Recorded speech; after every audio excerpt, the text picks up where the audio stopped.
కూడి వచ్చిన మీ అందరికీ వందనాలు తెలియజేస్తున్నాను. కాబట్టి మరి యొక్క నూతన దినాన్ని, మరి యొక్క నూతన ఆదివారాన్ని దేవుడు మనకి ఇచ్చాడు. దాన్ని బట్టి దేవునికి మనం కృతజ్ఞతాస్తుతులు చెల్లించ బద్దులమై ఉన్నాము. కాబట్టి సహోదరులు చాలా మంచి విషయం చెప్పాడు. పాపం అనేది మనం చేయకూడదు. ఆజ్ఞాతిక్రమే పాపము. పాపం అనేది రెండు రకాలు. ఒకటి ఏంటి? ఆత్మీయ పాపం, అంటే ఆత్మీయంగా చచ్చిపోతాం. రెండోది ఏంటి? ఆత్మీయ పాపం కాదని చెప్పి మనం రెండోదని మన శరీరాన్ని మనం పాడు చేసుకోకూడదు. మన శరీరాన్ని మనం పాడు చేసుకున్నామనుకో ఏమొస్తాయి? ఎయిడ్స్ వస్తాయి, ఎయిడ్స్ రోగాలు వస్తాయి.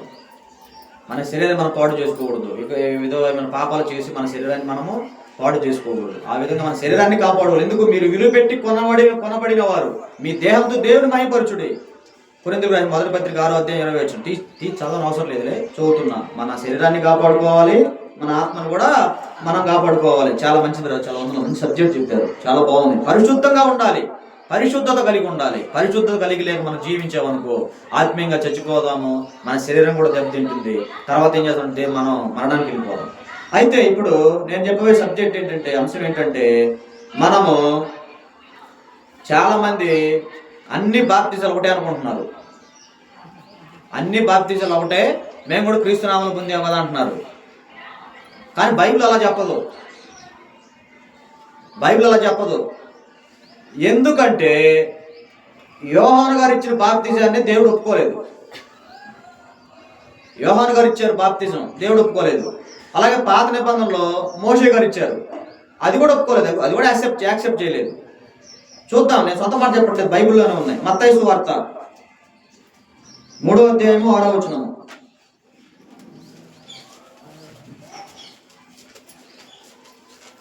ఉందండి మత్తయి సువార్త ఉంది బైబిల్లో. 3వ అధ్యాయము 6వ వచనం. 3వ అధ్యాయం ఉందా? చదవండి.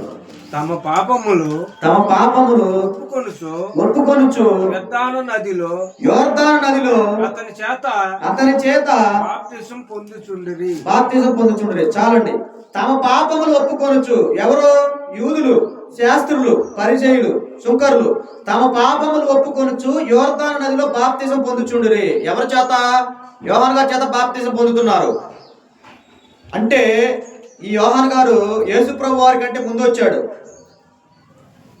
ఈయన గురించి ప్రవచనం ఉంది. ఇదిగో నాకు ముందుగా ఒక దూతను పంపుచున్నాను, ఆయన మాట వినుడు, ఆయన అరణ్యంలో ఉంటాడు, మిడతలు తింటాడని ఈయన గురించి కూడా ప్రవచనం ఉంది. ఆయన ఏం చెప్పాడంటే, ఆయన వచ్చి బాప్తిజం గురించి ప్రభు మార్గము సరళం చేశాడు. అంటే ప్రభు మార్గం సరళం చేస్తున్నాడు. ఇది కూడా ఏంటంటే, ఇది కూడా చల్లదని చెబుతున్నాడు. ఇంకా చూడు 11వ వచనం చదవండి. ఇప్పుడు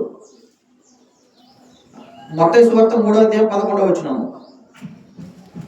మారు మనసు నిమిత్తము నేను నీళ్లలో మీకు బాప్తిజం ఇచ్చుచున్నాను, అయితే నా వెనక వచ్చువాడు నాకంటే శక్తిమంతుడు, ఆయన చెప్పుల వారు విప్పుటకైనను చెప్పుల వారు మోయుటకైనను నేను పాత్రుడను కాను, ఆయన పరిశుద్ధాత్మలోను అగ్నితోను మీకు బాప్తిజం ఇచ్చును. చెప్పాడా లేదా? అక్కడ క్లియర్గా ఏం చెప్పాడు? నేను మీకు బాప్తిజం ఇస్తున్నాను, మారు మనసు విషయమై నేను ఇస్తున్నాను బాప్తిజం. కానీ నా వెనక వచ్చుచున్నవాడు, అంటే ఎవరు? యేసుక్రీస్తు వారు నా వెనక వస్తున్నాడు, ఆయన చెప్పులు వారు విప్పుటకైనా నేను పాత్రుడను కాను, ఆయన పరిశుద్ధాత్మలోను బాప్తిజం ఇచ్చును. అంటే ఈయన ఇండైరెక్ట్ గా చదువుతున్నాడు. ఏం చదువుతున్నాడు? ఇది కొంతవరకు మాత్రమే, చల్లదని చదువుతున్నాడు. అలాగే మార్కు సువార్త చూద్దామండి, 1వ అధ్యాయం 5వ వచనం.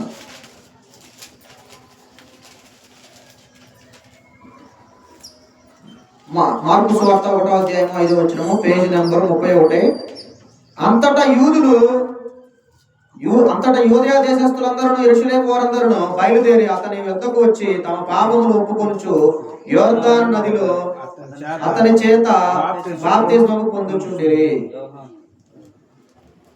ఇక్కడ కూడా మళ్ళీ ఈ మార్కు సువార్త మార్కు గారు రోమీలకు రాశాడు. రోమీలకు క్రీస్తును పరిచయం చేయాలని రాశాడు. రోమిలు అంటే బాగా చదువుకున్న వాళ్ళు, కానీ వాళ్ళు క్రీస్తుని కలిగి లేరు, క్రీస్తుని ఒప్పుకోవట్లేదు. వాళ్ళని క్రీస్తుని పరిచయం చేయడానికి రాశాడు. అయితే మార్కు గారు తన యేసు ప్రభు వారిని ఒక సర్వశక్తి గల సేవకుడిగా వర్ణించాడు.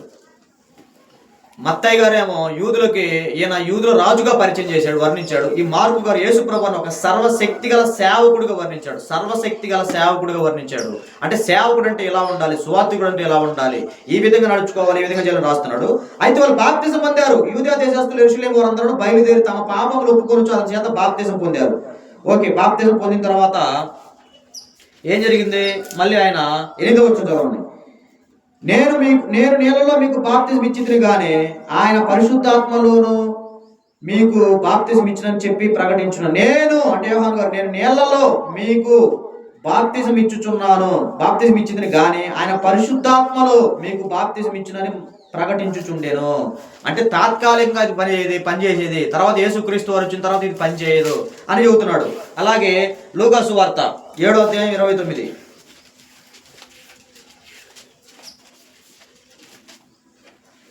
ప్రజలందరూ సుంకరులను యోహాను బోధ విని అతడు ఇచ్చిన బాప్తిజం పొందిన వారే దేవుడి న్యాయవంతులని ఒప్పుకొనిరి. ఈ బాప్తిజం అనేది దేవుని యొక్క సంకల్పం. అయితే ప్రజలందరూ సుంకరులు యోహాను గారు బోధ విని బాప్తిజం పొందారు, అయిపోయింది. ఎవరో ఇప్పుడు లూకా సువార్త అనేది ఈయన ఒక వైద్యుడు, ఈయన ఒక డాక్టర్ లూకా గారు. అయితే ఈయన ఏం చేశాడు? యేసుక్రీస్తు అని మనిషి కుమారునిగా వర్ణించాడు. యేసుక్రీస్తు వారు అవసరం వీళ్ళకని చెప్పి పరిచయం చేస్తున్నాడు. వాళ్ళందరూ బాప్తిజం పొందారు, యోహాను గారు ఇచ్చిన బాప్తిజం పొందారు.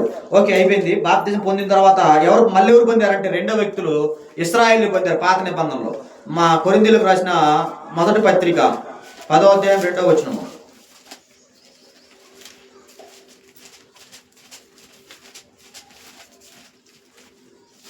మొదటి కొరింథీ 10వ అధ్యాయం 2వ వచనం. అందరూ మోషేను బట్టి మేఘములోను సముద్రములోను బాప్తిజం పొందిరి. చాలండి. అప్పుడు కూడా బాప్తిజం పొందారు. మోషే గారి జీవితంలో బాప్తిజం పొందారు, సముద్రంలో మేఘంలోను. ఇక్కడ ఇప్పుడు నేను ఏం చెప్పాను? ఇప్పుడు అక్కడ మత్తయి సువార్తలో శాస్త్రులు, పరిసయ్యులు, సుంకరులు అందరూ బాప్తిజం పొందారు. పాత నిబంధనలు వారు కూడా పొందారు. వీళ్ళు బాప్తిజం పొందారు. కానీ మళ్ళీ ఏం చదువుతున్నాడు? అపోస్తుల కార్యం కొత్త నిబంధన వచ్చేసరికి మీది చల్లదని చెబుతున్నాడు. చూద్దామండి. అపోస్తుల కార్యములు 4వ అధ్యాయము 12వ వచనము. అపోస్తుల కార్యం 4వ అధ్యాయం 12వ వచనం. మరి ఎవరి వలన రక్షణ కలగదు, ఈ నామమునే మనము రక్షణ పొందవలను గాని ఆకాశము క్రింద మనుషులలో ఈబడిన మరి ఏ నామమును రక్షణ పొందలేమనెను. 106 పేజీ నెంబర్. అపోస్తుల కార్యం 4వ అధ్యాయం 12వ వచనం. ఇప్పుడు ఏంటి అక్కడేంటి? వాళ్ళు బాప్తిజం పొందారు. యోహాను గారి జీవితంలో బాప్తిజం పొందారు 3 సువార్తలు. ఇక్కడ ఏంది? అది చల్లదని చెబుతున్నాడు. ఎందుకంటున్నాడంటే ఈ మత్తయి ఆదికాండము నుండి యోహాను సువార్త వరకు ధర్మశాస్త్రం కిందకే వస్తుంది, పాత నిబంధన కిందకే వస్తుంది. అంటే సర్వసత్యం రాలేదు, పూర్తి సమాచారం రాలేదు, పూర్తి ఇన్ఫర్మేషన్ రాలేదు.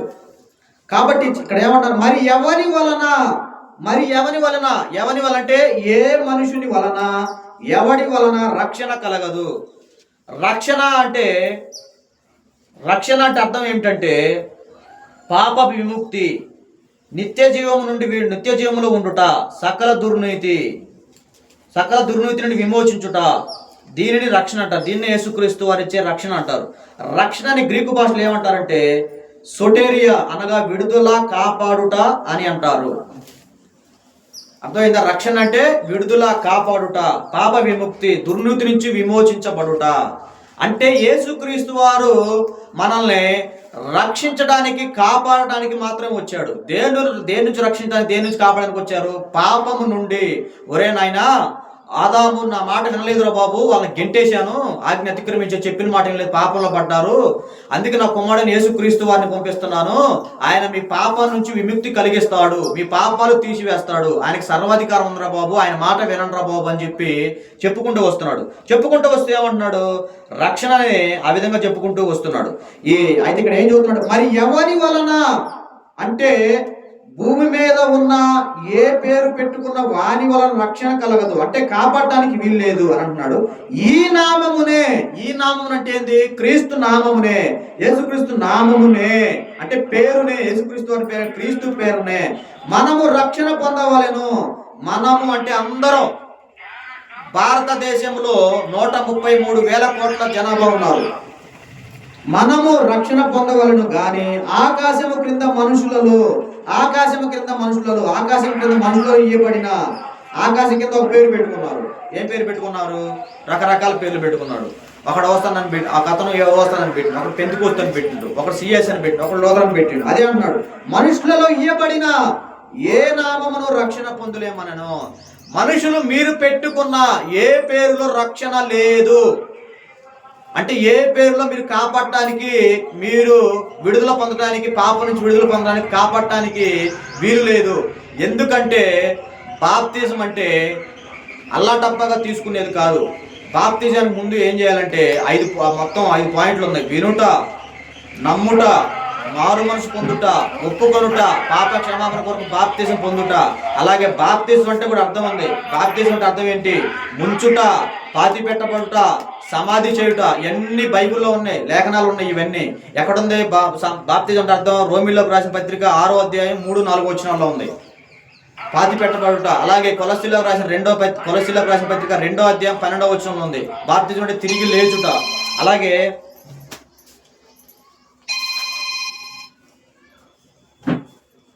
అలాగే బాప్తిజం అనేది నూతన జన్మ, క్రొత్త జన్మ. బాప్తిజం అనేది నూతన జన్మ, క్రొత్త జన్మ. బాప్తిజం అంటే అర్థం ఏంటి? చూద్దాం, లేఖనం చూద్దామండి. చూడండి, రోమిలకు రాసిన పత్రిక 6వ అధ్యాయము 3వ వచనము.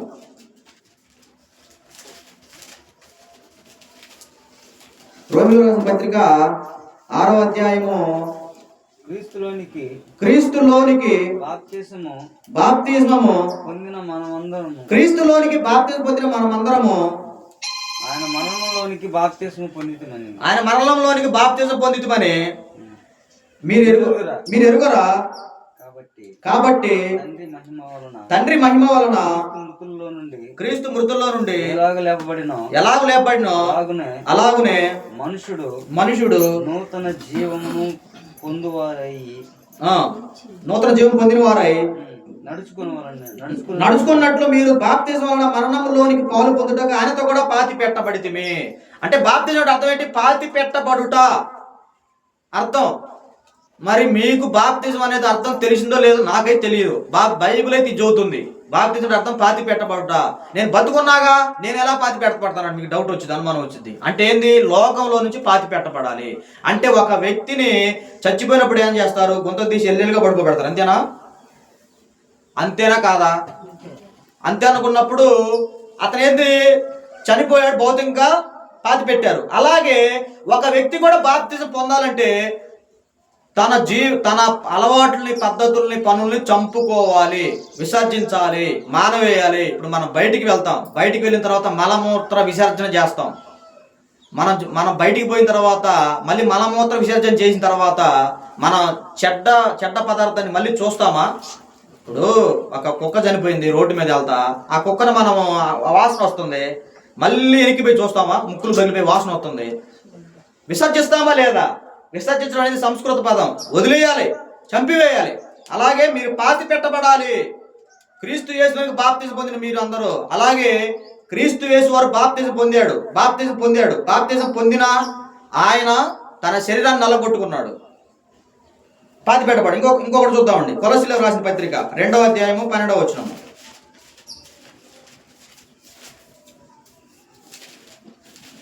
మీరు బాప్తిస్మమందు పేజ్ నంబర్ 183. మీరు బాప్తిస్మమందు ఆయనతో కూడా పాతి పెట్టబడిన వారే, ఆయన మృతుల్లో నుండి లేపిన దేవుని ప్రభావమందు విశ్వసించుట కూడా ఆయనతో కూడా లేచిరి. బాప్తిజం అంటే మరొక అర్థం ఏంటి? తిరిగి లేచుట. అంటే బాప్తిజం ఎలా ఇవ్వాలంటే పూర్తిగా నీళ్ళలో పడుకోబెట్టాలి. పడుకోబెట్టిన తర్వాత మీరు తిరిగి లేస్తున్నారు. అంటే లోకంలో చచ్చిపోయారు, పాపంలో చచ్చిపోయారు. ఇదివరకు సినిమాలు చూస్తున్నావా? ఇంకా సినిమాలు చూడట్లేదు, చంపేసుకున్నావు దాన్ని. ఇదివరకు సీరియల్ చూస్తున్నావు, ఇంకా సీరియల్ చూడట్లేదు, చంపేసుకున్నావు, తిరిగి లేస్తున్నావు. అది నూతన జన్మ. ఇంకో సందర్భం ఏంటి? నూతన జన్మ అంటే క్రొత్తగా పుట్టడం. ఎక్కడది?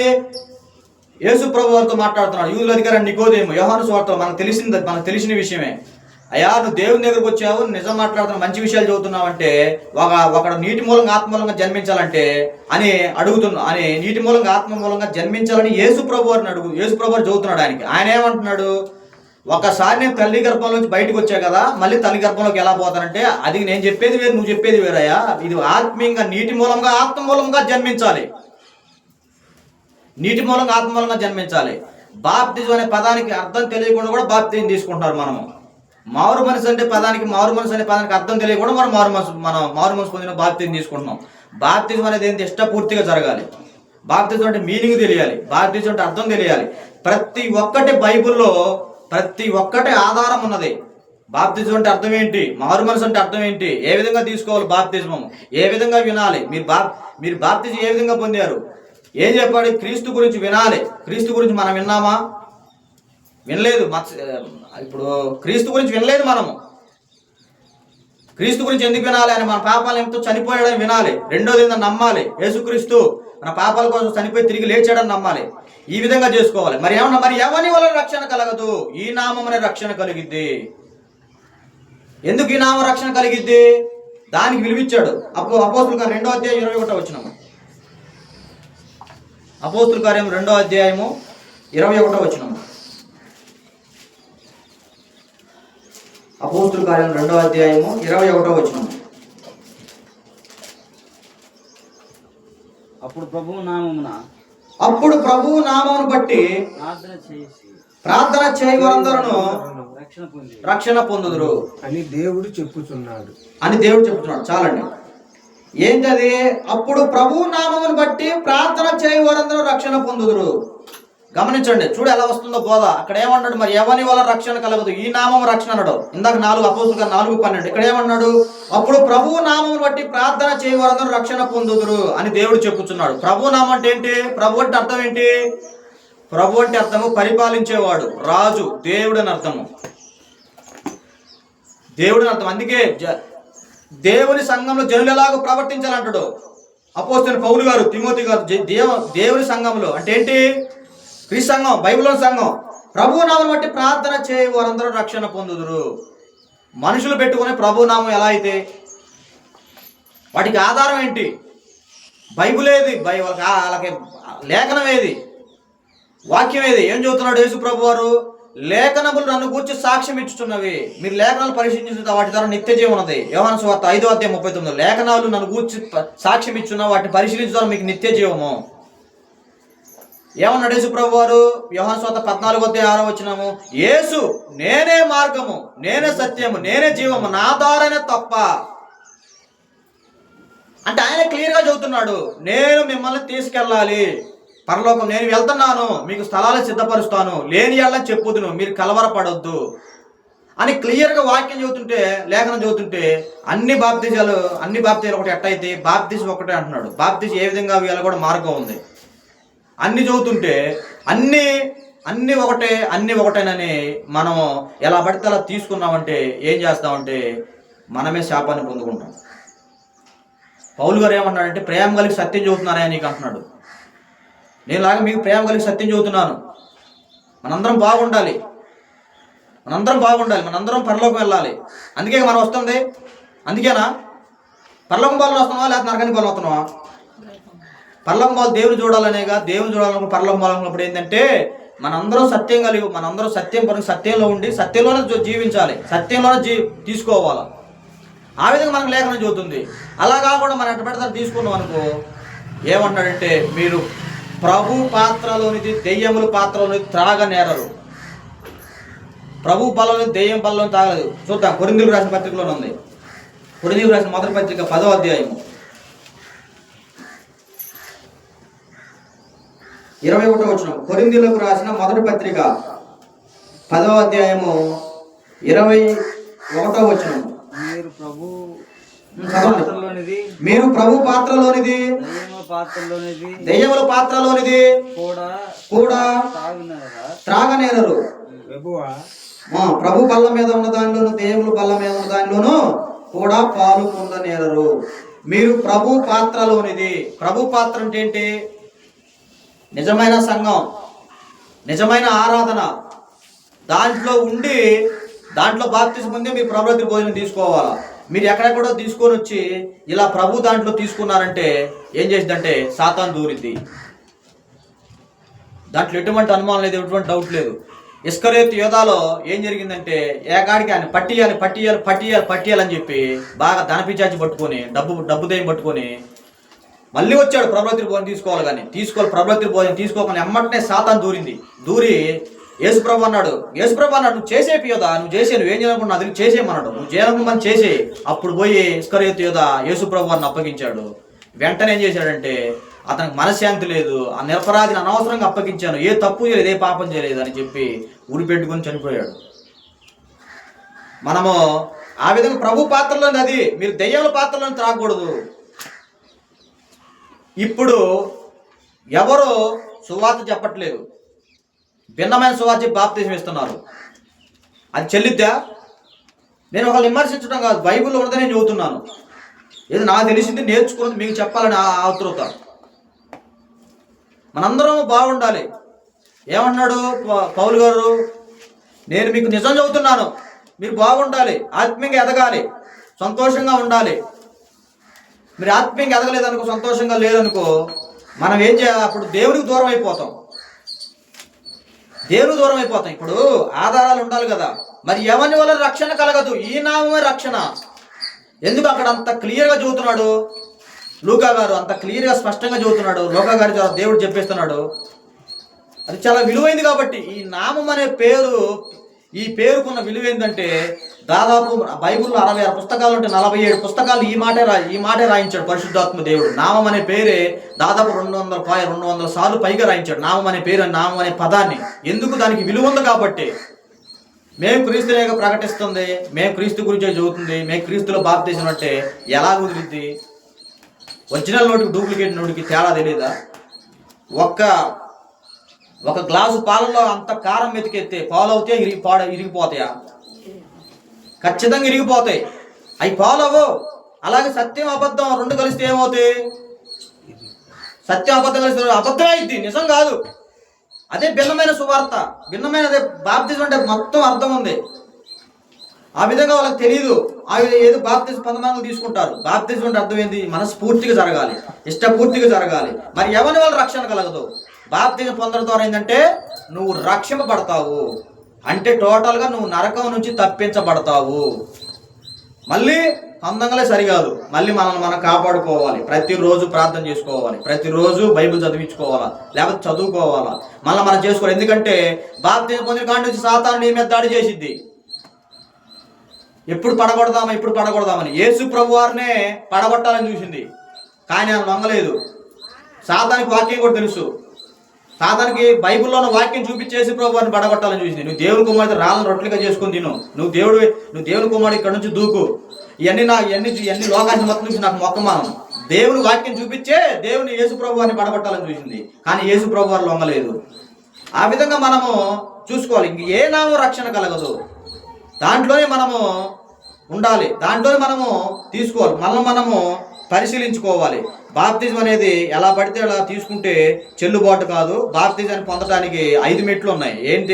మొదటి పాయింట్ వినుట, రోమా 10:17. రెండోది ఏంటి? నమ్ముట. ఏ నమ్మాలి? కొరింథీయులకు రాసిన మొదటి పత్రిక 15వ అధ్యాయము 3-4 వచనాలు. క్రీస్తు మన పాపముల నిమిత్తము చనిపోయి క్రీస్తు మన పాపముల నిమిత్తం చనిపోయి సమాధి చేయబడి లేఖనముల ప్రకారము, అంటే పాత నిబంధనలో ఉన్న ప్రకారము 3వ దినాన తిరిగి లేచాడని నమ్మాలి, ఒప్పుకోవాలి. అది రెండో పాయింట్. మూడోది ఏంటి? మారు మనసు అంటే మన ఈ లోకంలో ఉన్న చెడ్డ ఆలోచన మొత్తం చంపుకోవాలి, చెడ్డ పనులు మొత్తం చంపేయాలి, మానేయాలి. 4వది ఏం చేయాలి? ఒప్పుకోవాలి, యేసు ప్రభువుని ఒప్పుకోవాలి. రోమీయులకు రాసిన పత్రిక 10వ అధ్యాయము 9వ వచనము. ఇంకోటి ఏం చేయాలి? మనుషులు ఎదుట ఒప్పుకోవాలి. ఇంకోటి ఏం చేయాలి? ఆయన దేవుని కుమారుడిని ఒప్పుకోవాలి. ఇంకోటి ఏం చేయాలి? పాప క్షమాపణ నిమిత్తము బాప్తిజం పొందాలి. అపోస్తుల కార్యము 2వ అధ్యాయం 38వ వచనం. రెండోసారి బాప్తిజం పొందారు. అపోస్తుల కార్యం 2వ అధ్యాయం 38వ వచనం. ఇశ్రాయేలు రెండోసారి బాప్తిజం పొందారు. అపోస్తుల కార్యం 2వ అధ్యాయము 38వ వచనం. పేతురు మీరు మారు మనసు పొంది పాప క్షమాపణ నిమిత్తము ప్రతివాడు యేసుక్రీస్తు నామమున యేసుక్రీస్తు నామమున బాప్తిస్మం పొందుడి. బాప్తిజం పొందుడి. అప్పుడు మీరు 41 చదువుతారు. 41 కాబట్టి అతని వాక్యం అంగీకరించిన వారు బాప్తిజం పొందిరి. చాలండి. ఎవరు చెబుతారంటే ఈ మాట లోక గారు రాస్తున్నాడు, పేతురు గారు మాట్లాడుతున్నాడు. ఏం చెబుతున్నాడు? కాబట్టి అతని వాక్యం అంగీకరించి, అంటే పేతురు గారు చెబుతున్నారు అంటే వాళ్ళు వాక్యాన్ని ఒప్పుకున్నారు, బాప్తిజం పొందారు. ఎవరిలో? ఇశ్రాయేలు. ఇప్పుడు చదవండి, 2:22 వచ్చిన ఇశ్రాయేలులారా ఈ మాటలు వినుడి. అంటే ఇశ్రాయేలు అంటే పాత నిబంధనల వాళ్ళు, అంటే వాళ్ళు రెండోసారి బాప్తిజం పొందారు. అంటే ఆల్రెడీ మోషే గారి దగ్గర బాప్తిజం పొందారు. ఓకేనా? రెండోసారి బాప్తిజం పొందారు. అర్థమవుతుంది? టైం లేదు కాబట్టి చూస్తున్నాను. 19వ అధ్యాయం లాస్ట్ ఇది ఒక్కటి చెప్పి ముగించుకుందాం. 19 అపోస్తులు కానీ 19వ అధ్యాయం 19వ అధ్యాయం అపోస్తులు కానీ 19వ అధ్యాయము పేజ్ నెంబరు 121. అపోల్లో కొరింథీలో ఉన్నప్పుడు జరిగినదేమనగా, పౌలు పై ప్రదేశంలో సంచరించి ఎఫెసునకు వచ్చి కొరింథు శిష్యులను చూచి, మీరు విశ్వసించడానికి పరిశుద్ధాత్మను పొందిదని అడగగా, వారు పరిశుద్ధాత్మ ఉన్న సంగతే మేము వినలేదన్నప్పుడు అతడు, అలాగైతే మీరు దేని బట్టి బాప్తిజం పొందిదని అడగగా, వారు యోహాను బాప్తిజం బట్టి అని చెప్పి. అందుకు పౌలు, యోహాను తన వెనక వచ్చున్న వారి యందు అనగా యేసు నందు విశ్వాసం ఉంచిన ప్రజలు చెప్పుచు, వారు మారు మనసు విషయమే బాప్తిజం చెప్పిన వారు ఆ మాట నేను ప్రభువుని యేసునామమున బాప్తిజం పొందిరి. చాలండి. ఇక్కడ ఏం జరుగుతున్నాడంటే పౌలు గారు మాట్లాడుతున్నాడు. అపోల్లలో కొరింథీలో ఉన్నప్పుడు మీరు విశ్వసించినప్పుడు పరిశుద్ధాత్మను పొందారా అని అడుగుతున్నాడు. పౌలు గారు మాట్లాడుతున్నాడు. కొరింథీలో ఉన్నప్పుడు, అపోల్లో కొరింథీలో ఉన్న ప్రజలతో వాళ్ళు ఏమంటున్నారంటే పరిశుద్ధాత్ముడు ఉన్నాడన్న సంగతి మాకు తెలియదు అంటున్నాడు. అలాగైతే మీరు ఏ విధంగా బాప్తిజం పొందారని మళ్ళీ ప్రశ్న వేస్తున్నాడు పౌలు గారు. అయితే ఆయన ఏం చెబుతున్నాడంటే, మేము యోహాను మారు మనసు నిమిత్తం బాప్తిజం ఇచ్చాడయ్యా, మేము దాన్ని బట్టి పొందామా అంటే, మళ్ళీ పౌలు గారు అది చల్లదా బాబు అని చెప్పి ఏం చేశారంటే, వాక్యం చెప్పినప్పుడు మళ్ళీ వాళ్ళు ఏం చేశారంటే యేసుక్రీస్తు నామమున మళ్ళీ బాప్తిజం పొందారు. మళ్ళీ మీకు డౌట్ వచ్చింది, యేసుక్రీస్తు నామం ప్రార్థన మందిరం పెట్టుకున్నాగా మేము చెల్లిద్దని. చల్లదు. ఎందుకంటే మీరు సిలువ వేసిన ఈ యేసునే దేవుడు ప్రభుగాను క్రీస్తుగా నియమించను. చూద్దాం అపోస్తుల గారు 2వ అధ్యాయం 36 వచనం. అపోస్తుల గారు 2వ అధ్యాయం 36 వచనం, పేజ్ నెంబర్ 105. మీరు సిలువ వేసిన ఈ యేసునే దేవుడు ప్రభుగాను క్రీస్తుగాను నియమించెను. ఇది ఇశ్రాయేలు వంశమంతయు రూఢిగా తెలుసుకోవాలని చెప్పాను. చాలండి. మీరు సిలువ వేసిన యేసునే దేవుడు ప్రభుగాను, అంటే రాజుగాను, పరిపాలకుడుగాను, దేవుడుగాను, క్రీస్తుగాను నియమించను, అభిషక్తుగా నియమించను. ఇది ఇశ్రాయేలు వంశమంతయు రూఢిగా తెలుసుకోవాలని నియమించను. అంటే క్రీస్తు అనే యేసు అనే పేరును కూడా తీసివేసి క్రీస్తుగా నియమించాడు, ప్రభుగా నియమించాడు, దేవుడుగా నియమించాడు అని క్లియర్గా చెబుతున్నాడు. కాబట్టి అక్కడ ఏం చెబుతున్నాడు? యోహాను గారు ఇచ్చిన బాప్తిజం కూడా చెల్లలేదు, అలాగే మోషే గారు ఇచ్చిన బాప్తిజం కూడా చెల్లలేదు. అక్కడ అపోస్తుల గారి 19వ అధ్యాయంలో వాళ్ళు బాప్తిజం పొందారు. అలాగే అపోస్తుల గారు 2వ అధ్యాయంలో పేతురు గారు చెబుతుంటే ఇంచుమించు 3,000 మంది బాప్తిజం పొందారు. అంతే బ్రదరు, ఇంచుమించు 3,000 మంది బాప్తిజం పొందారు. ఇప్పుడు మిమ్మల్ని మీరే ప్రశ్న వేసుకోండి, మీ మనస్సాక్షిని మీరే ఆలోచించుకోండి. చెప్పటం నా ధర్మం, నా బాధ్యత, సువార్తికుడు హక్కు, బాధ్యత. ఏమని చెబుతున్నాడంటే దేవుడు ఇర్మియా గారితో, ఇర్మియా నువ్వు చెప్పు, వాళ్ళు వినకపోయినా మిగతా సంగతి నేను చూసుకుంటాను అన్నాడు. విన్నోడు బాగుపడతాడు, విన్నోడు నా దగ్గరికి వస్తాడు, వినకపోతే వాళ్ళ సంగతి నేను చూసుకుంటాను అన్నాడు. అలాగే యేసుకొద్దు అన్నాడు, ఒక మనుషుడు ఆవశ్యంగా చచ్చిపోయే స్థితిలో ఉండగా, యేసుకెళ్ళి కదా 3వ అధ్యాయం 18వ వచనం, ఒక మనుషుడు ఆవశ్యంగా చచ్చిపోయే స్థితిలో ఉండగా అతనికి సువార్త చెప్పు, అతను వినకపోతే అతను చచ్చిపోయినాక అతని ఆత్మ కథ లెక్క చెప్పుకుంటాడు. ఒకరు విని మారు మనసు పొందితే అతని ఆత్మను కాపాడుకుంటాడు అని చెబుతున్నాడు. ఒక టీచర్ బాధ్యత అయినా కానీ, ఒక టీచర్ కాలేజీ లెక్చరర్ బాధ్యత అయినా కానీ, పంతులు బాధ్యత ఏంటంటే పాఠం చెప్పటం. వాటికి పాఠం చెప్పినప్పుడు విని చదువుకుంటే పిల్లగాడు బాగుపడతాడు, మంచి మార్కులు పాస్ అవుతాడు, మంచి ఉద్యోగాన్ని సంపాదించాడు, మంచి ప్రయోజకుడు అవుతాడు. చెప్పి ఏముందిలే అని వదిలేస్తే మాత్రం జీవితం అంతా అయిపోద్ది, తర్వాత ఉద్యోగం రాదు, తర్వాత ఏముండదు, మొత్తం జీవితమే స్వాలైపోయింది. అలాగే భౌతిక పరంగా అది, అలాగే క్రైస్తవ పరంగా, ఆత్మీయ పరంగా కూడా ఒక వాక్యం చెప్పినప్పుడు ఏం చేయాలంటే ఆ వాక్యము మన వాక్యం ద్వారా హెచ్చరింపబడాలి, ఆ వాక్యం ద్వారా మనం మార్చుకోవాలి. ఒకవేళ మనం సిద్ధపడగలిగి మార్చుకోవాలని చెప్పి మనకు ఆలోచన రావాలి. లేదు ఈ పాస్ట్ నన్నే టార్గెట్ చేస్తున్నాను, నన్నే చదువుతున్నాను అంటే కుదరదు. ఎందుకంటే చెప్పేది మేం కాదు. మార్కు చోట 13-11 వచనంలో మీరు నిలబడండి, నేను మీతో మాట్లాడతాను, పరిశుద్ధాత్ముడు మీతో మాట్లాడతాను. దేవుడు మాట్లాడితేనే మనం హెచ్చరిస్తాం. నా గురించి చెప్పి అని మనం అపార్థం చేసుకోకూడదు. ఇప్పుడు బాప్తిజం, మీరు తీసుకున్న బాప్తిజం వాక్యానుసారమైన కాదని మిమ్మల్ని మీరే పరిశీలన చేసుకోండి, మిమ్మల్ని మీరే చేసుకొని ప్రభురాత్రి భోజనం తీసుకోండి. మీకు ప్రేమ కలిగి చదువుతున్నాను, అందరూ బాగుండాలని చదువుతున్నాను. ఎందుకంటే ఏ టైమో ఏం జరిగిద్దో మనకి తెలియదు. మొన్న కరపత్రికలు పంచడానికి పోతే ఒక సువార్థికుడు, ఒక పాస్టర్ అడ్డకు చచ్చిపోయినాడు కరపత్రికలు పంచడానికి పోతే. ఏ టైం ఏం జరిగిద్దో మరి తెలియదు. మతశాఖలో ఉన్నాడు, మతశాఖలో ఉన్న అబద్ధంలో ఉన్నాడు, నిత్య నరకమే. కాబట్టి మనందరం పరిశీలించుకుందాం. మనం ఎవరిని విమర్శించడం కాదు, బైబిల్లో ఈ వాక్యం ఇది ఉంది, ఏదో నాకు తెలిసి నేను చదువుతున్నాను. కాబట్టి ఓపికతో మీ అందరికి వందనాలు తెలియజేసుకుంటూ, అవకాశం ఇచ్చిన సహోదరులు జాను గారికి వందనాలు తెలియజేసుకుంటూ, మరిదాసం వందనాలన్నా.